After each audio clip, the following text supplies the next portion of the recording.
In this video, I'll discuss about the kingdom Plantae. Kingdom Plantae is the second largest kingdom of organisms after the animal kingdom. There are over 250,000 species that make up this kingdom. The constituent organisms of this kingdom are multicellular and eukaryotic. They are characterized by the presence of a green pigment called chlorophyll, and because of this chlorophyll, plants are capable of producing their own food through the process of photosynthesis. Hence, plants are autotrophic organisms which provide food and oxygen to other living organisms for their survival. Life on earth is possible because of plants.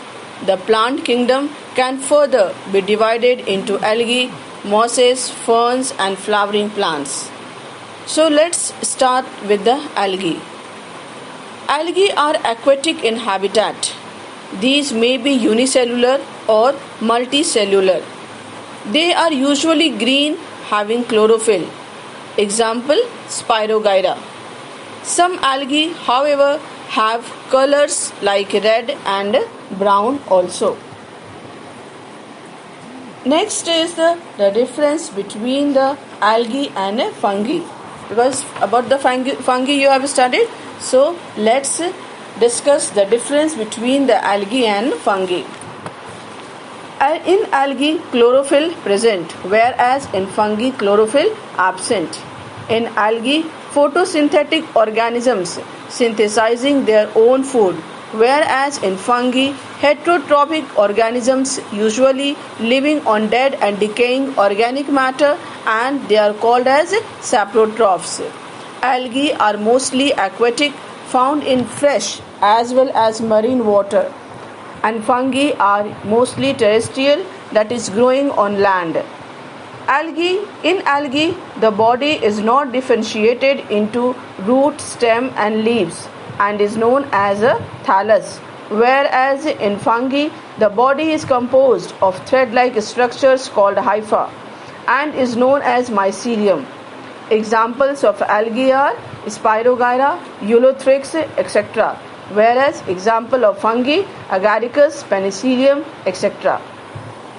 Now let's discuss in brief about the mosses. Clear? It is also called as what? Bryophyta.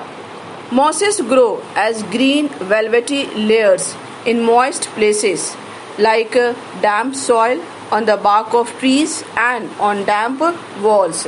Such plants have stems and leaves but no roots.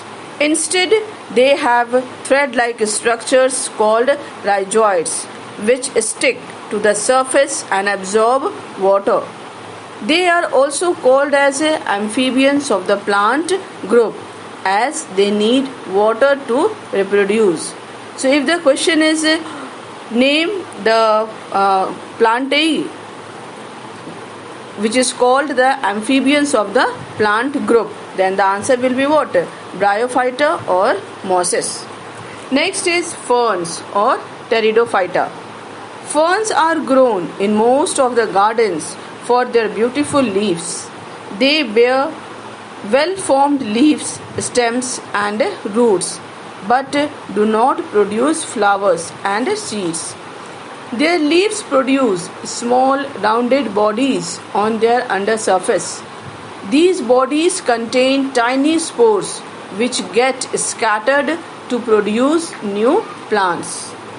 Next is the flowering plants. The flowering plants are further grouped into two categories. First is gymnosperms and second angiosperms. So let's start with the gymnosperms. The group of plants that bear seeds but no fruits are called gymnosperms. Their seeds are thin and naked. Naked means it is not covered. Clear? Not enclosed in fruits. Most gymnosperms are evergreen, that is, they do not shed all their leaves at one time. And the examples are pine, fir, cedar, and spruce trees. that grow in mountainous areas. Pine and fir are usually big trees.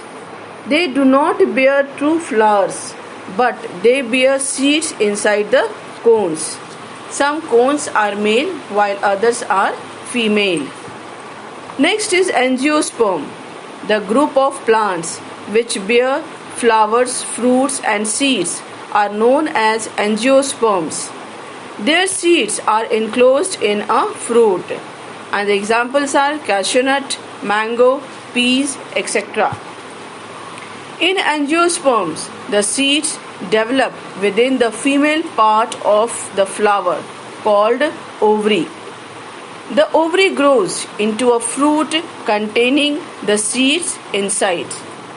Now, let's discuss the difference between the gymnosperms and angiosperm. Gymnosperms are mostly woody trees, whereas angiosperms can be herbs, shrubs and trees. In gymnosperms, flowers and fruits are absent, whereas in angiosperm, flowers and fruits are present. Gymnosperm bear naked seeds which are not enclosed in a fruit, whereas angiosperm bear seeds enclosed in a fruit. Gymnosperm have reproductive structures and they are unisexual cone that bear the seeds, whereas in angiosperm, reproductive structures are unisexual or bisexual flowers. Examples of gymnosperms are pine, cedar, etc. And examples of angiosperms are grass, sugarcane, mango tree, etc. Now, next, types of angiosperm.